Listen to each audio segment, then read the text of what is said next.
தான்ப்பா பார்த்து கொள்ளணும்,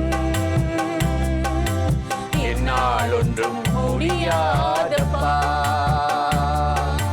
நீங்க தான்ப்பா பார்த்து கொள்ளணும், என்னால் ஒன்றும் முடியாதப்பா. என் பாரங்களை உம்மேலே சுமத்துகிறேன், ஒரே ஒரு பார்வை வேண்டும் கெஞ்சுகிறேன். என் பாரங்களை உம்மேலே சுமத்துகிறேன், ஒரே ஒரு பார்வை வேண்டும் கெஞ்சுகிறேன். நீங்க தான்ப்பா பார்த்து கொள்ளணும், என்னால் ஒன்றும் முடியாதப்பா.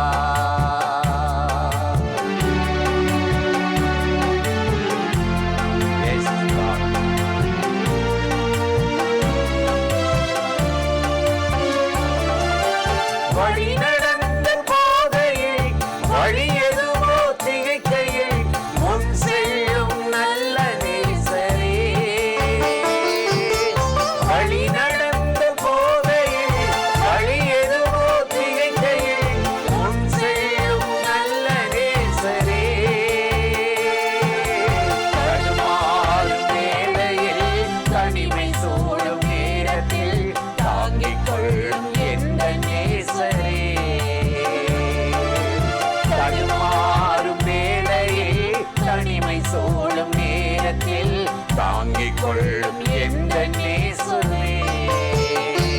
இயேசுவே, இயேசுவே, இயேசுவே, இயேசுவே,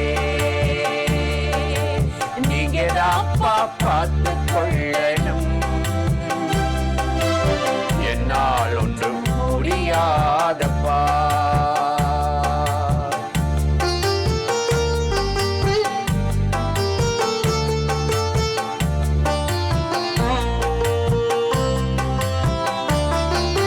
கதறியழும் வேளையில், கண்ணீர் விடும் நேரத்தில் உம் கரங்களாலே அணைத்துக் கொள்ளுவே.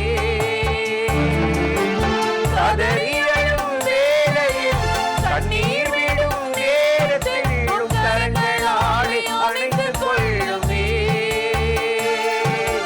காயங்களை ஆற்றியே என்னுள்ளம் தேற்றியே கைவிடாமல் தூக்கிச் செல்லுவே. காயங்களை ஆற்றியே என்னுள்ளம் தேற்றியே கைவிடாமல் தூக்கிச் செல்லுவே. இயேசுவே, இயேசுவே, இயேசுவே, இயேசுவே, நீங்க தான்ப்பா பார்த்து கொள்ளணும், என்னால் ஒன்றும் முடியாதப்பா.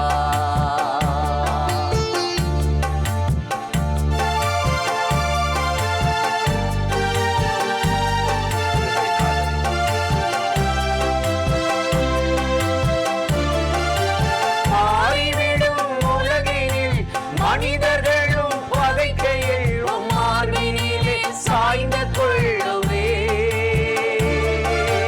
மாறிவிடும் உலகினில் மனிதர்களும் பகைக்கையில் உம் மார்பினிலே சாய்ந்து கொள்ளுவே. பாரங்கள் பெருகையில், மனமுடைந்து போகையில் உம் பாதத்திலே விழுந்து கிடப்பே. பாரங்கள் பெருகையில், மனமுடைந்து போகையில் உங்க பாதத்திலே விழுந்து கிடப்பே. இயேசையா, இயேசையா, இயேசையா, இயேசுவே, நீங்க தான்ப்பா பார்த்து கொள்ளணும், என்னால் ஒன்றும் முடியாதப்பா. நீங்க தான்ப்பா பார்த்து கொள்ளணும், என்னால் ஒன்றும் முடியாதப்பா. அல்லேலூயா. பிரியமானவர்களே, ஆண்டவராகிய இயேசு கிறிஸ்துவின் நாமத்தில் இந்த காலை நேரத்தில் இயேசுவை தினம் பார்ப்போம் என்ற இந்த நிகழ்ச்சி மூலமாக உங்களை சந்திப்பதில் மிகுந்த மகிழ்ச்சி அடைகிறேன். சங்கீதம் 143:9 நாம் வாசிக்கிறோம், கர்த்தாவே என் சத்துருக்களுக்கு என்னை தப்புவியும், உம்மை புகலிடமாக கொள்கிறேன். என்ன ஒரு அருமையான ஜெபத்தை தாவீது ஏறெடுக்கிறான் பாருங்கள். கர்த்தாவே என் சத்துருக்களுக்கு என்னை தப்புவியும். அந்த சத்துருக்கள் என் வாழ்க்கையில் இருக்கிற பொழுது நான் உம்மைத்தான் புகலிடமாக கொண்டிருக்கிறேன். நீர்தான் என்னுடைய தஞ்சம், நீர்தான் என்னுடைய அடைக்கலம். என் வாழ்க்கை சத்துரு சூழ்ந்திருக்கும் பொழுது நீர் என்னுடைய புகலிடமாகவும் அரணாகவும் கோட்டையாகவும் எனக்கு இருக்கிறீர் என்று சொல்லி ஆண்டவரை பார்த்து அவன் மகிமைப்படுத்துகிறான். ஆடுகளின் பின்னால் அவன் அலைந்து கொண்டிருந்த போது காட்டிலே யாரும் இல்லாமல் ஆடுகளோடு ஆடாக அவன் படுத்திருக்கும் பொழுது, தனிமையில் அவன் இருக்கும்போது கர்த்தர் மாத்திரம்தான் அவனுக்கு புகலிடமாக இருந்தார். ஆடுகளை பிடித்து கொண்டு போக ஒரு முறை சிங்கம் வந்தது, கரடி வந்தது. ஆனால் கர்த்தர் அவனுக்கு புகலிடமாக இருந்ததினால் அந்த ஆட்டுக்குட்டியை சிங்கத்தின் வாய்க்கும் கரடியின் வாய்க்கும் தப்புவித்து அந்த சத்துருக்களுக்கு அவன் நீங்களாக காக்கப்பட்டான். அதே போல கோலியாத்தை அவன் எதிர்கொள்கிற பொழுதும் அதே தேவன் என்னோடு கூட இருக்கிறார், உம்மைத்தான் என்னுடைய புகலிடமாக நான் கொண்டிருக்கிறேன். கோலியாத்து எரிகிற எந்த ஒரு ஆயுதமும் என்மேல் விழுந்து நான் பாதிக்கப்பட்டு விடக்கூடாது. நான் தான் கோலியாத்தை அழிக்க வேண்டும், உம்மைத்தான் நான் புகலிடமாக கொள்கிறேன் என்று சொல்லி ஆண்டவரை புகலிடமாக கொண்டு கோலியாத்தை மிகவும் சுலபமாக அவன் தாக்கி அழித்து விட்டான். அதே தேவன்தான் இன்றைக்கு தாவீதின் ஜெபத்தை போல இந்த வார்த்தைகளை சொல்லி ஜெபிக்கிற நம்முடைய வாழ்க்கையிலும் நம் கூடவும் அவர் இருக்க போகிறார். கர்த்தாவே என்னை என் சத்துருக்களுக்கு விலக்கி தப்புவியும், உம்மைத்தான் என்னுடைய புகலிடமாக கொள்கிறேன் என்று நாம் ஆண்டவரை நோக்கி அப்படி ஜெபம் பண்ணினோம் என்றால், நமக்கு விரோதமாக எந்த விதமான சத்துருக்கள் சூழ்ந்திருக்கிறார்களோ அத்தனை சத்துருக்களில் இருந்தும் கர்த்தர் நம்மை தப்புவிக்கவும் நமக்கு புகலிடமாகவும் அவர் இருப்பார். பாருங்கள், விபச்சாரத்தில் ஒரு பெண்ணை பிடித்து கொண்டு வந்து இயேசுவுக்கு முன்பாக தள்ளி நிறுத்தினார்கள். அவள் விருப்பத்தோடு ஆண்டவரிடத்தில் வரவில்லை, அவளை கொண்டு வந்து நிறுத்திவிட்டார்கள். மோசையின் சட்டம் சொல்லுகிறது இவள் சாக வேண்டும், ஒரு பாவத்தில் அவள் பிடிபட்டு விட்டாள் என்று சொல்லி ஆண்டவர் இயேசுவுக்கு முன்பாக நிறுத்திவிட்டார்கள்.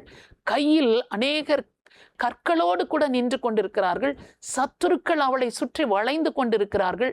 ஆனால் ஆண்டவரை புகலிடமாக கொண்டு விட்ட அந்த பெண், அவள் விரும்பி வரவில்லை, ஆனால் கொண்டு வந்து நிறுத்தப்பட்டு விட்டால் ஆண்டவரிடத்தில் வந்து பாதத்தில் விழுந்து கிடக்கிற புகலிடமாக தஞ்சமாக கொண்டிருக்கிற அந்த பெண்ணுடைய வாழ்க்கையில் இந்த சத்துருக்களை விலக்கி அவளை தப்புவித்திருப்பார் என்றால், அவள் விருப்பத்தோடு வராதிருந்தவளாக இருந்தாலும் ஆண்டவர் இயேசு அவளை தப்புவித்திருப்பார் என்றால், இன்றைக்கு ஆண்டவரே எனக்கு ஏதாவது செய்யும், என் சத்துருக்களோடு போராட எனக்கு பலன் இல்லை, என்னை சுற்றிலும் சத்துருக்கள் சூழ்ந்திருக்கிறார்கள், இந்த சத்துருக்களுக்கு என்னை தப்புவையும், உம்மைத்தான் நான் புகலிடமாக கொண்டிருக்கிறேன் என்று அவரையே நம்பிக்கையாக இருந்து ஜெபம் பண்ணி கொண்டிருக்கிற நம்மை அவர் கைவிடுவாரா?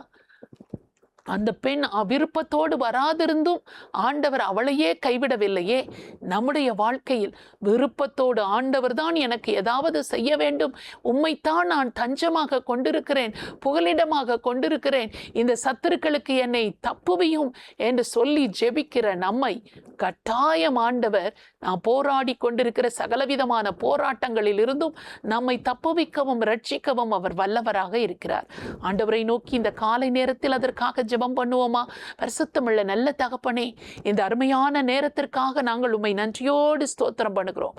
கர்த்தாவே, என் சத்துருக்களுக்கு என்னை தப்புவியும், உம்மை புகலிடமாக கொள்ளுகிறேன் என்று சங்கீதக்காரன் ஜெபித்தது போல யாரெல்லாம் இந்த வார்த்தைகளை நம்பி என்னையும் தப்புவையும் ஆண்டவரே, என் சத்துருக்களுக்கு நீங்களாக்கி என்னையும் காப்பாற்றும் ஆண்டவரே, உம்மைத்தான் நான் புகலிடமாக கொண்டிருக்கிறேன் என்று சொல்லி யாரெல்லாம் உம்மிடத்தில் தஞ்சம் புகுந்திருக்கிறார்களோ, புகலிடமாக வந்திருக்கிறார்களோ, ஒவ்வொருவரையும் நீர் கைவிடப் போவதே இல்லை. சத்துருக்களின் கைகளில் நீர் ஒப்பு கொடுக்குவதே இல்லை. அவர்களை காப்பாற்றி தப்புவிக்க விடுவிக்க இன்றைக்கும் நீர் வல்லமை உடையவராக இருக்கிறேன். ஒருவேளை கடன் பிரச்சனையினால போராடி ஆண்டவரே இந்த கடன்காரர்கள் கையில் கர்த்தாவே எங்களை ஒப்பு கொடுத்து விடாதையும், எப்படியாவது இந்த கடனை நாங்கள் கொடுத்து விடட்டும், எங்கள் தேவைகளை சந்தித்து இந்த கடனில் இருந்து நாங்கள் வெளியே வரும்படியாக எங்களுக்கு ஒத்தாசை பண்ணும். ஆண்டவரே இந்த பொல்லாத மனிதர்களுக்கு எங்களை தப்புவையும். எந்த காரியத்திற்கு அவர்கள் உம்முடைய உதவியை நாடி செபிக்கிறார்களோ எல்லாவித சத்துருக்களுக்கும் நீங்களாக்கி விலக்கி தப்புவையும். உம்மைத்தானே புகலிடமாக கொண்டிருக்கிறார்கள். இயேசுவே நீர்தான் என்னுடைய அடைக்கலம் என்று சொல்லிக் கொண்டிருக்கிறார்கள். உம்முடைய பிள்ளைகளை காப்பாற்றி தப்புவித்து வழிநடத்தும்படி உம்முடைய கரத்தில் ஒப்பு கொடுத்து ஜெபிக்கிறோம். இயேசு கிறிஸ்துவின் நாமத்தில் ஜெபிக்கிறோம் நல்ல பிதாவே, ஆமென். இந்த நிகழ்ச்சி உங்களுக்கு மிகுந்த ஆசீர்வாதமாய் இருந்திருக்கும் என்று நிச்சயமாய் நாங்கள் நம்புகிறோம். நீங்கள் பெற்ற நன்மைகளை எங்களோடு பகிர்ந்து கொள்ளுங்கள், மற்றவர்களுக்கும் சொல்லுங்கள். கர்த்தர் உங்களை ஆசீர்வதிப்பாராக. ஆமென்.